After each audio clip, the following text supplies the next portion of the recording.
قلبا طاهرا فاخلق فيا يا إلهي سرا ساكنا جدد فيا يا منائي وبروح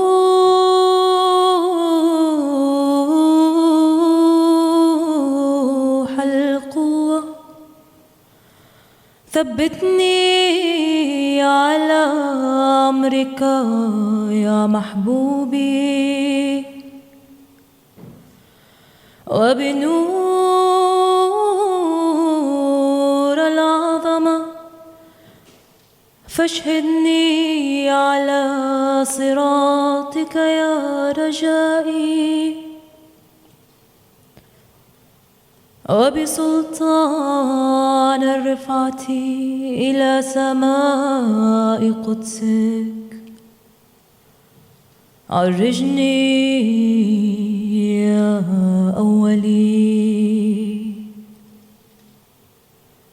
وبأرياح الصمدية فابهجني يا آخري وبنغمات الأزلية فاسترحني يا مؤنسي وبغناء طلعتك القديمة نجني عن دونك يا سيدي وبظهور كينونتك الدائمة بشرني يا ظاهري فوق ظاهري والباطن دون باطني.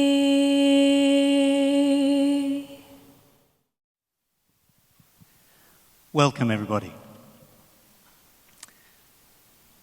Tonight, I want to welcome everybody on behalf of the Baha'is of Kensington and Chelsea to a celebration of one of the most important festivals in the Baha'i calendar, the festival of Rizvan.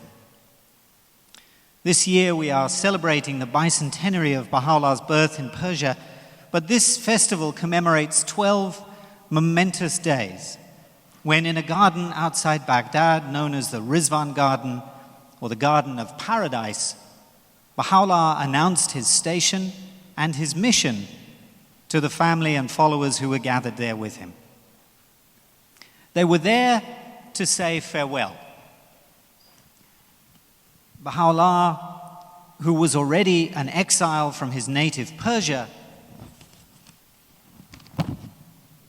was to depart Baghdad for a further 30 years of exile that would take him through Istanbul, Edirne, and finally to Akka in Palestine, where he died as a prisoner. The message Baha'u'llah brought to the world in that garden was as simple and stunning then as it is today. He told them that the world was in despair, that war and prejudice had divided the human family, and that mankind was crying out for guidance and for spiritual renewal. He told them that God had addressed that call and answered it as he has always done and always will by sending a messenger, Baha'u'llah, with another chapter in man's spiritual development. This call Baha'u'llah made was an invitation to investigate this claim and to respond to this global crisis of despair with action, with hope, and with a personal commitment to to spiritual renewal. So tonight is offered in the spirit of that message and in the spirit of that announcement from the Rizvan garden. It is an invitation to investigate these teachings and this community. The program tonight is offered to you by a group of Baha'i artists and performers. It's made up of music and dramatic presentations that are intended to inspire and to touch the heart. Most of these are either settings or arrangements of devotional or sacred texts. Some are also original compositions. But to maintain the atmosphere, the meditational atmosphere and spirit of this evening, the performers have asked if I would invite you all to hold back any applause that you might want to offer until the end of the evening, so we can maintain this meditational atmosphere. And we welcome you all and hope that you enjoy this evening. That first prayer was chanted beautifully for us by Sarah Hosny, who will be back later on. And now let me invite Syria and her husband Ashkan to share with us two devotional songs and two original compositions. Thank you.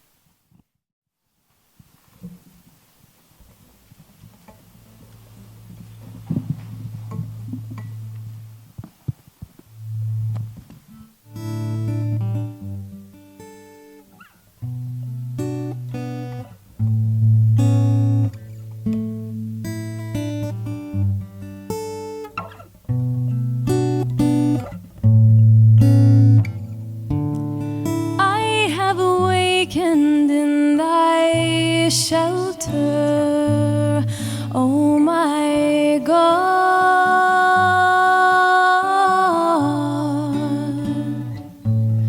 and it becometh him that seeketh that shelter to abide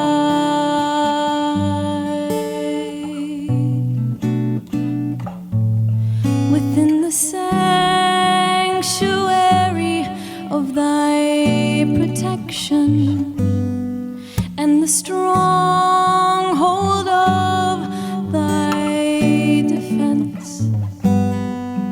Illumine my inner being, oh my God, with the splendors of the day spring of thy revelation,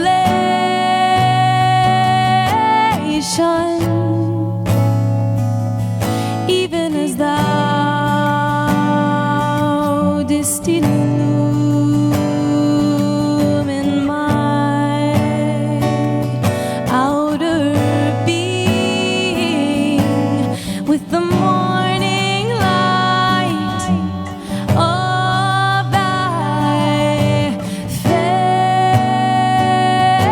favor, with the morning light of thy favor.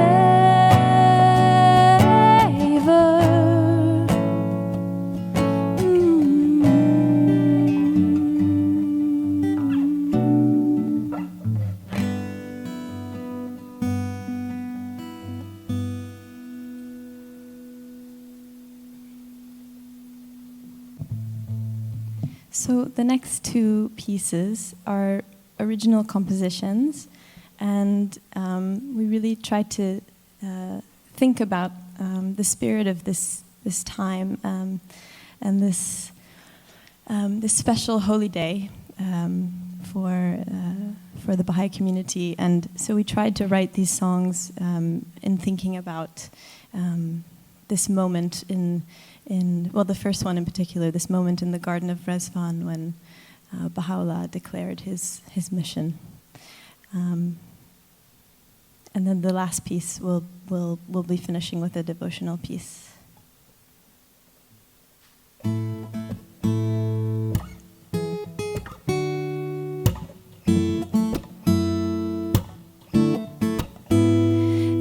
times you look around and think, is this really it? Somehow there has to be something greater, something powerful. Looking up at the waxing moon, my spirit's sorrow seems so small. There is a great love calling, calling. This is the place where sadness and grief vanish.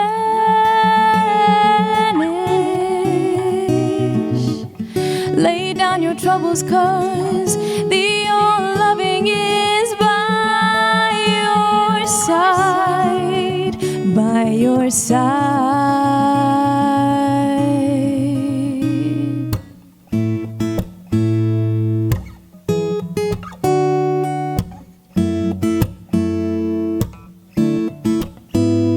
In the garden, the nightingale sings a song just for you. Are you listening? Close, let its melody fill your being, 'cause this is the place where sadness and grief vanish.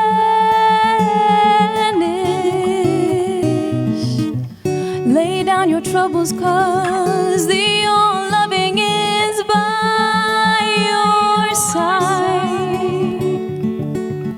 This is the place where sadness and grief vanish.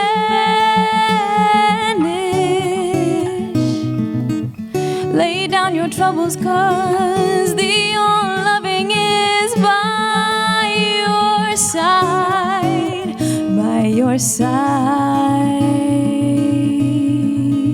by your side.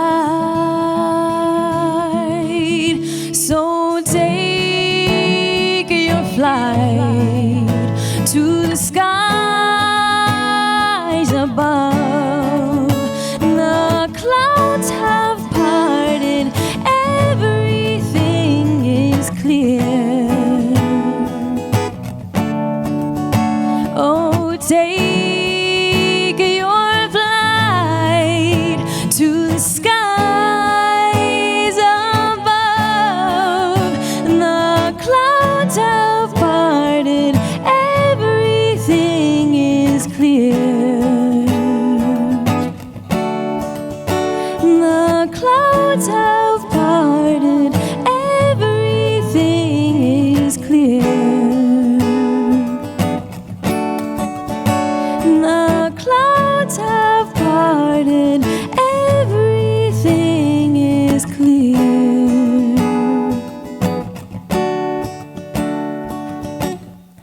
This is the place where sadness and grief vanish.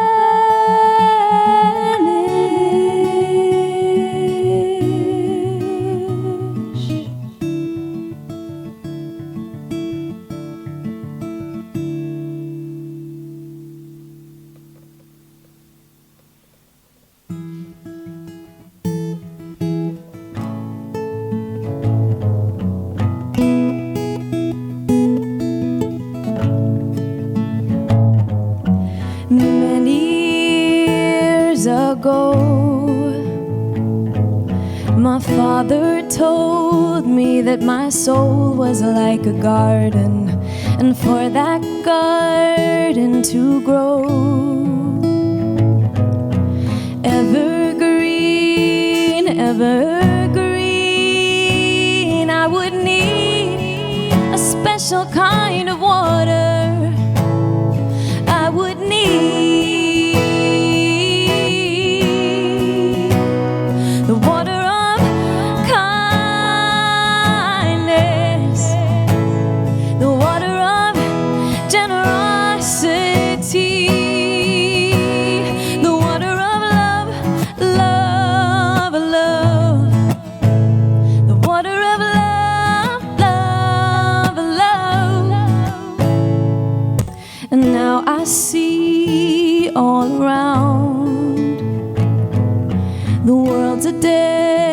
desert just begging for that water. Soon the rain will come. It's what we've been waiting for, waiting for the water of kindness, the water of generosity,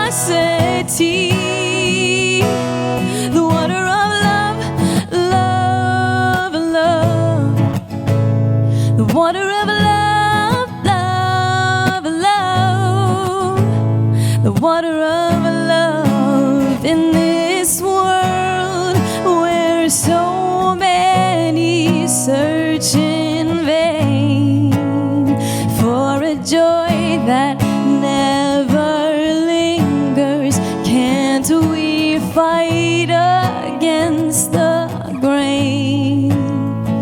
We need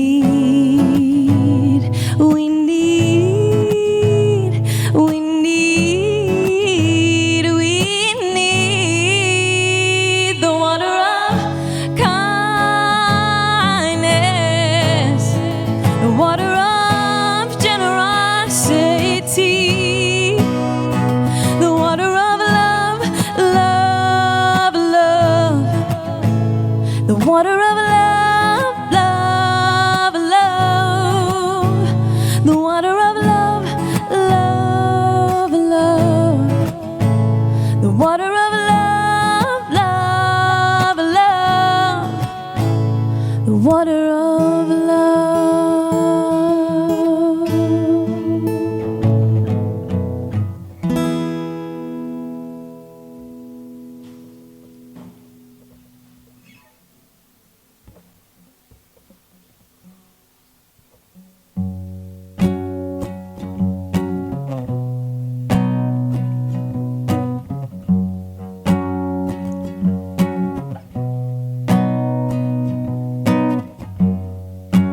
This is the day in which God's most excellent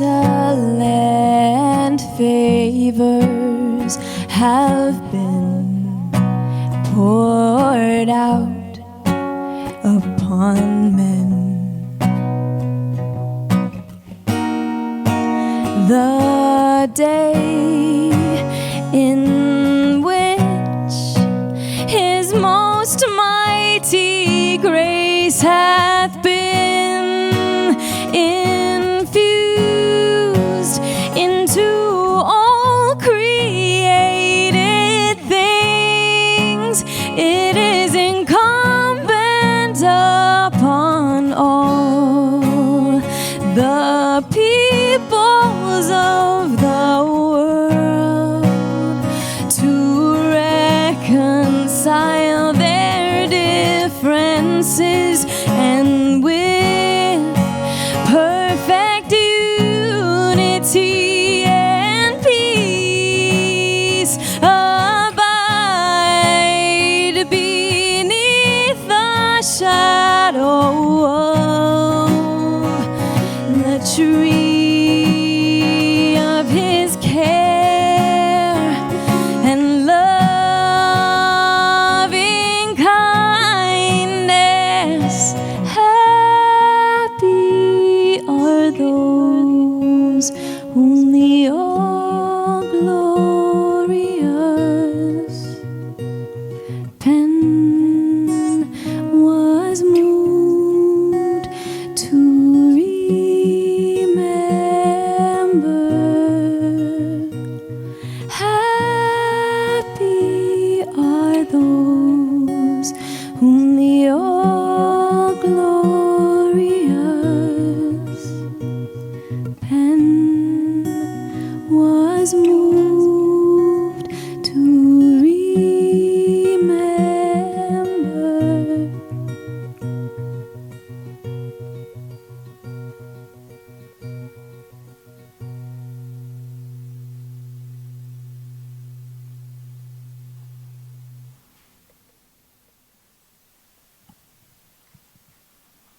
So, ladies and gentlemen, the next item in the program is a dramatic monologue. called A Cup of Tea. It was written by a widely published and acclaimed Canadian poet, Roger White. And Beverley Matthews, the actress who will present this, is portraying a fictional character, a London society lady in 1911, but the events of the play are all true.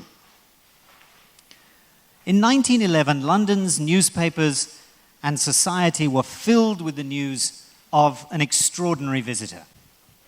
Abdul-Baha, the son of Baha'u'llah, and now following his father's passing, the head of the faith, had arrived in London. It's hard in these cosmopolitan times, in this extraordinary metropolitan city, to imagine quite what an impact the visit on the arrival of a figure like Abdul-Baha must have had. But suffice to say that the papers were filled with news of his arrival. He was described as a Persian peace apostle. The papers compared his appearance to that of an Old Testament patriarch. And he was hounded by the paparazzi of the day, and people insisted on calling him the Master, even though he himself was a humble and gentle man whose only title that he would accept was the translation of his name, the servant.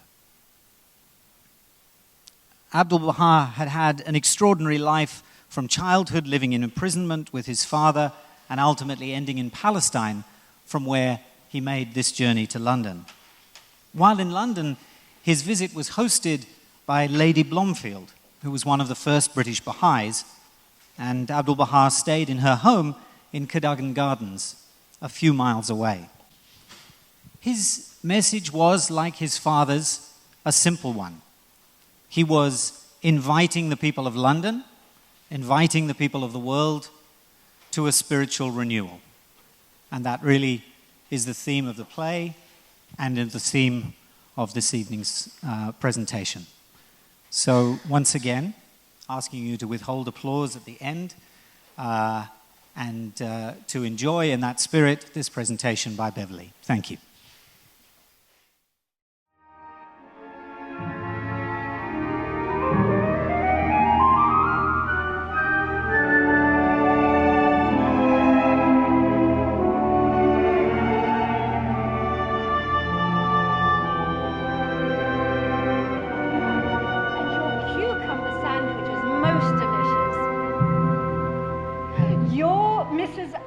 Bakes the most delectable bread I've tasted.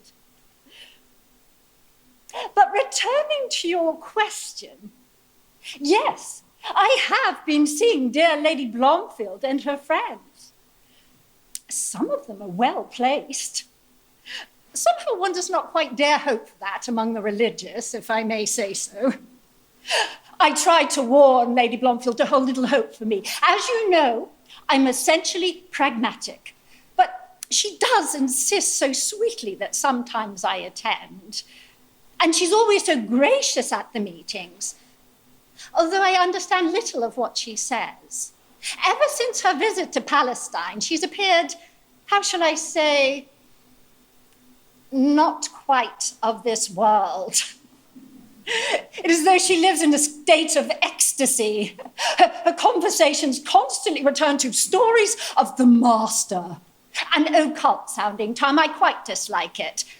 Although, I have to confess, he does intrigue me. I mean, a prisoner for 40 years, coming to England, teaching a message of brotherly love and peace, is like a fable. And the newspapers are full of it, of course. Yes. Lady Blomfield has been in a tempest of preparation since learning he would come. And I naughtily allowed her to persuade me to meet him, without giving her false hope, of course, by allowing her to see how avidly curious I was. You can picture it, my pretending indifference, yet half fearing she would cease insisting, and then all the while casting about for some means to accomplish this without upsetting my husband.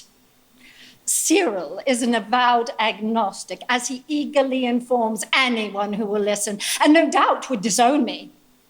His conception of my social role outside the home extends no further than my services on the Opera League and my charities. But where was I? Oh, yes, the master. Oh, how queer that that name should come so readily to my lips. Abdul-baha, or Abbas Effendi, would be proper forms of address, I suppose. Well, despite my subterfuge, arranging an appointment was not so easily accomplished. There were many meetings, but all were crowded, devotees pouring in from far and wide. But at last we succeeded in finding a mutually agreeable time, and I was Lady Blomfield's guest in her home. A rather good address.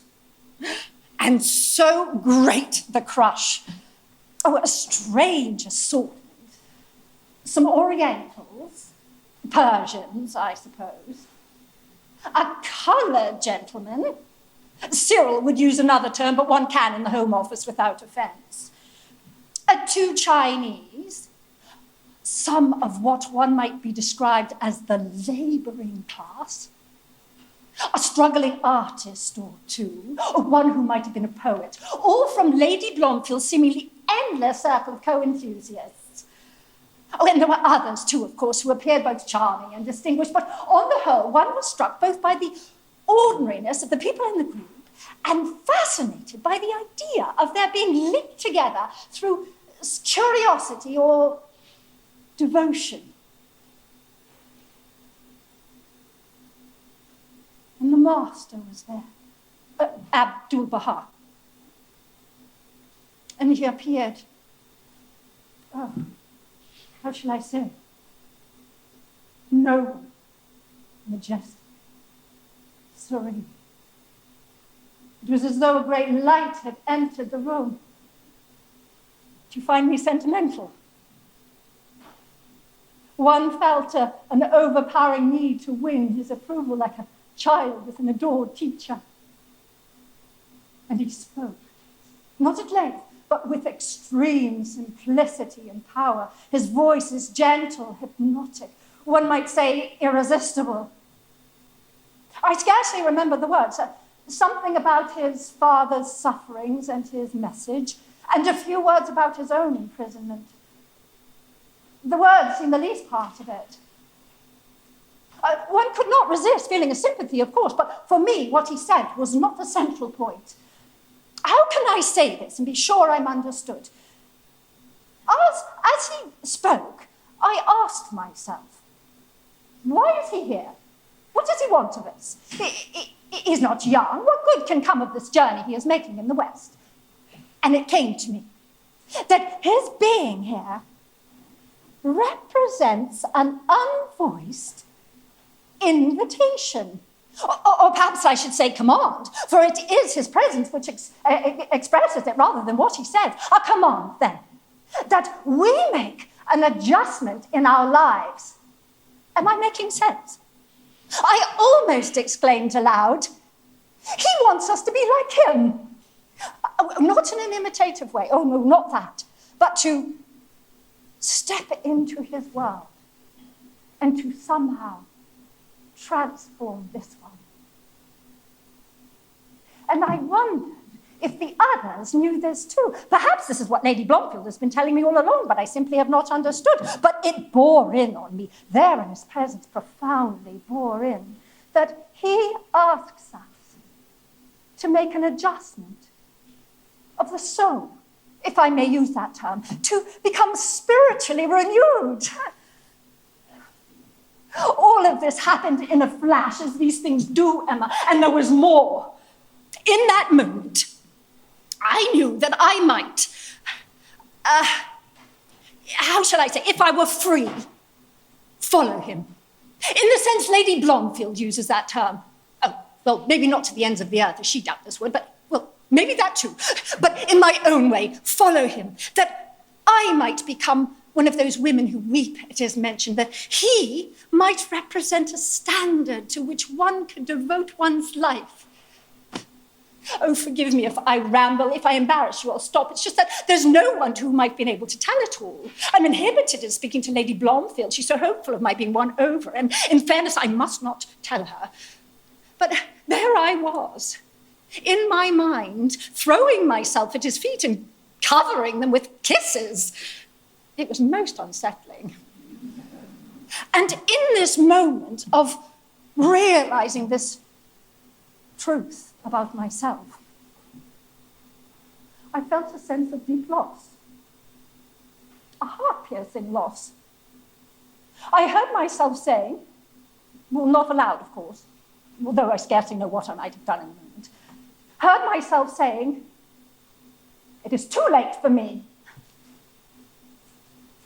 And tears stung in my eyes that instant, and pictures of Cyril and the children flashed into mind, and a picture of Cyril and myself in our house, and myself presiding over one of Cyril's functions. And I looked about the room and I thought, how can I open my home to all these people? How can I present them to Cyril's mother? In following the master, you see, you open your door upon the world. My choices have been made, I realized, and in my feeling of loss, I saw the people around me suddenly as alien, hateful, a closed circle. I saw them, I felt a loathing even for Lady Blomfield, who's been the very essence of kindness. I saw the faces around me suddenly as smug and conspiratorial, a closed circle. I felt excluded and I detested them. I saw them as Cyril might see them, as pitiable objects of derision, as calf-eyed and fawning, mooning about like biblical figures at the feet of Christ in a shabby tableau. They seemed naive, even incredibly stupid. Of what use are any of these to him, I thought. He is of a different world. What good can come of this journey he is making, these talks, this pathetic handful? How can any of this matter? All of this in a split second, as I say, and then I closed my eyes against my tears, and it was in that moment, unforgivably, I blush to say it, I fainted. Well, the room was stifling, and I had unwisely worn a velvet frock. Never in my life have I engaged in that deplorable female diversion. Cyril's mother faints at every conceivable opportunity. I despise the practice, always having supposed it to be an artifice. But there you have it, Emma. Picture it if you can. I must have blacked out only for a moment, and someone was making well-meaning but clumsy efforts to unloosen my collar when my eyes opened to see the master rising from his seat, bearing the cup of tea someone had just placed in his hand. He came to me urgently and just tenderly and handed me the cup. Drink, drink, he said. His voice and eyes were almost stern. Wherever the master is, he is always the center of attention, so all eyes were upon me as I took a timid sip. No offense to you, dear, but never have I tasted such tea as from his hand. And then he smiled, dazzlingly, and leaning down, whispered in English. His tone was so pitched, no one heard. It is acceptable.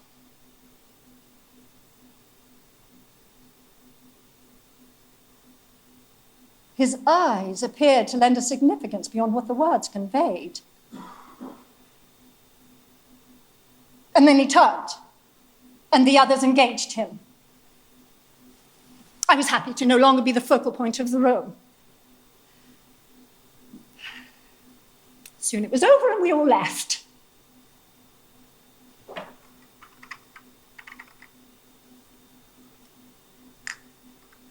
I've not seen Lady Blomfield since, nor answered her calls, and I will not speak about this.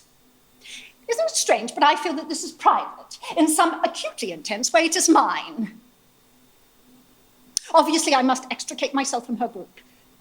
Gently, of course, for I have no wish to hurt her. However laudable or desirable the objectives of her group, it is too late for me. Perhaps it's too late for all of us.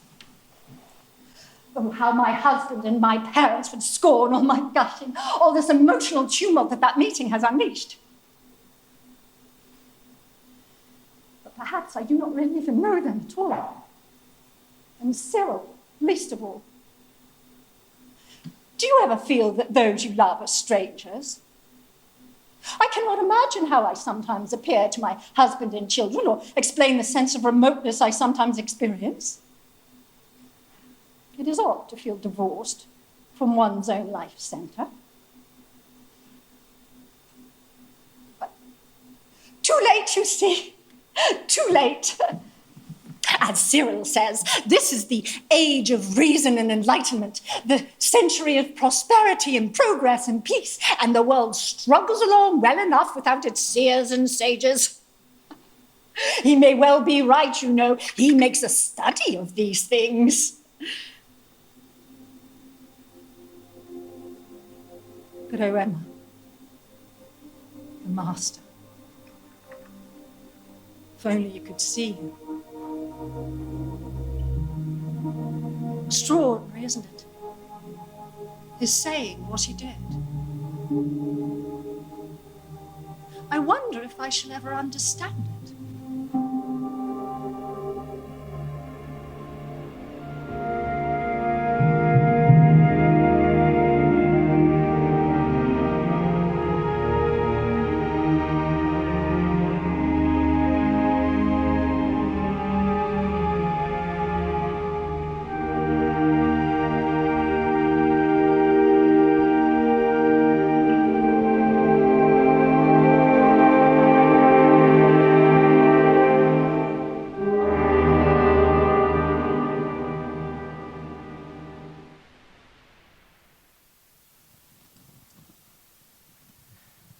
So while the stage is shifted from 1911 Kensington and Chelsea to 2017 Kensington and Chelsea, I will briefly introduce the next.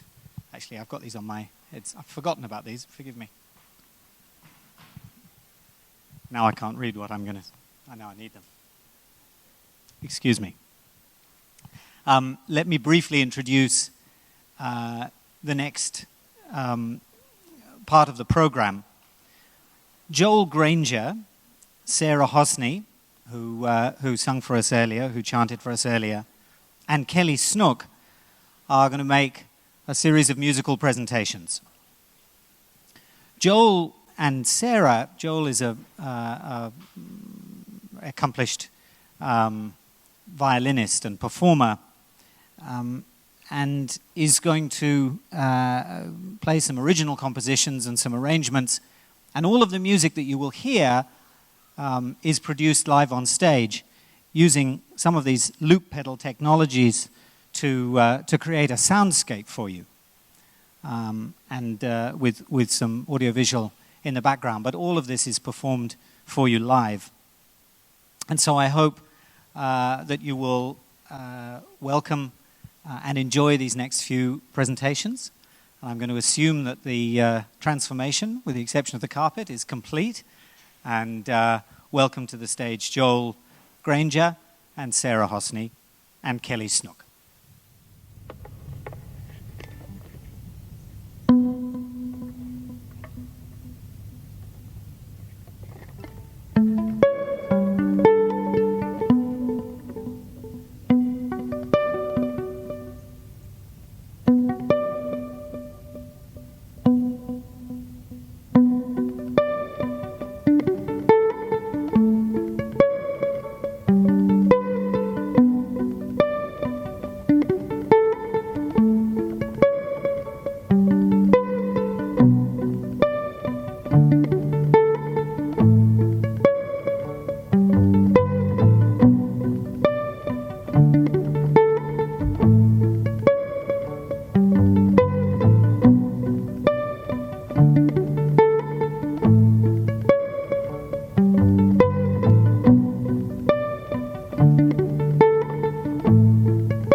O kind Lord, O kind Lord.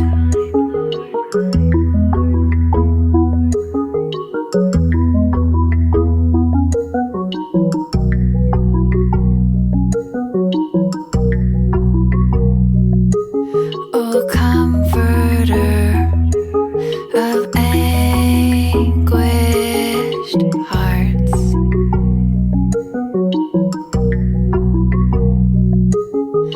Send down thy mercy upon us, and thy grace, and thy grace. Bestow upon us patience. Bestow upon us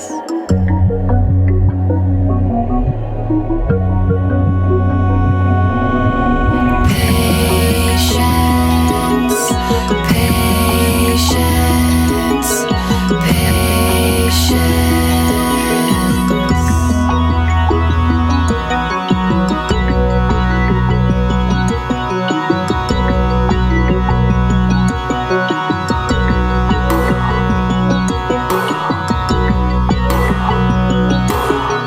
Give us the strength to endure, and lay thou upon our souls, and bestow upon us patience. Bestow upon us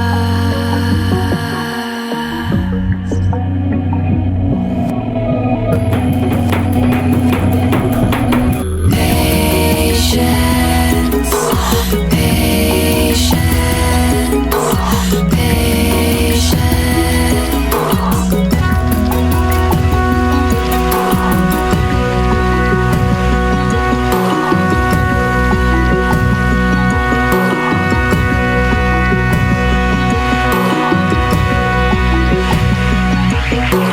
Grant us a medicine for this never healing woe.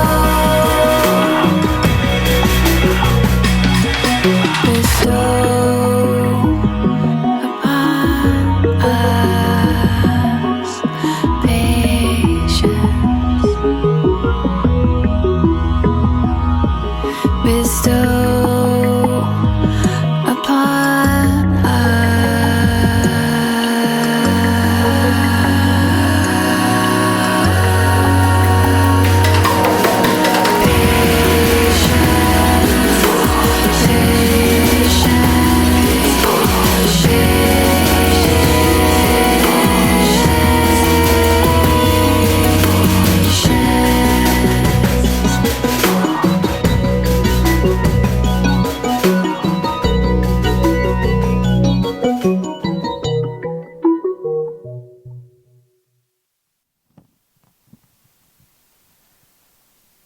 So, ladies and gentlemen, that brings to an end this evening's program.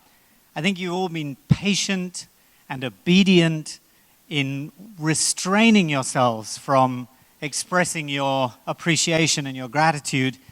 And I want to take the shackles off and invite you, as I invite the artists to come and join us down here, I think it would be appropriate to express our appreciation for their this evening.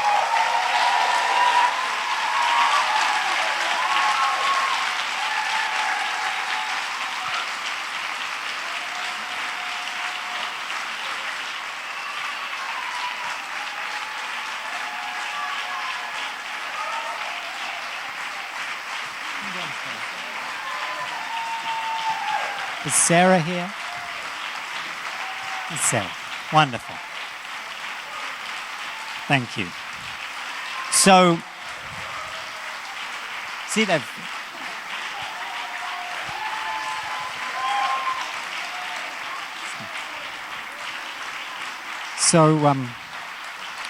So now you've had it bottled up, but now you see why I asked you to hold it back, you see. Imagine if that had been going on all evening. We would never have been finished. So, as we bring this evening to an end, I want to thank all of the performers again. I want to thank all of you for coming. This message of hope, this prescription for living in the 21st century is now inspiring millions of people around the world to take action. It's inspiring those who consider themselves Baha'is. It's inspiring those who seek to collaborate and participate together with the Baha'is, those of other faiths, those of no faith. Together, millions of people are engaging practically and deliberately in activities to build communities that can contribute to a united world, to educating our children and our young adults in moral and spiritual principles, and to studying and learning more about the principles needed to live in this day. And we welcome you to join us in that and to get involved. And my only hope is that this evening has provoked some questions. Baha'is love nothing more than to be asked questions and then to share with you their thoughts and to explore the answers to those questions together. And so what I thought we might do, in addition to inviting you, if you'd like, to get a hold of some material about the Baha'i community outside, there is also a guest book, I believe, where you can leave your name if you'd like to learn more, to be contacted by the Baha'i community. And finally, if you just want to come and ask one of the Baha'i artists here a question about their music, about the songs, about their inspiration, about anything to do with this, then you're welcome. These friends and myself are going to sort of stay in here a short while and would be happy to take those questions. And thank you all for coming this evening to the Festival of Rizvan. Thank you.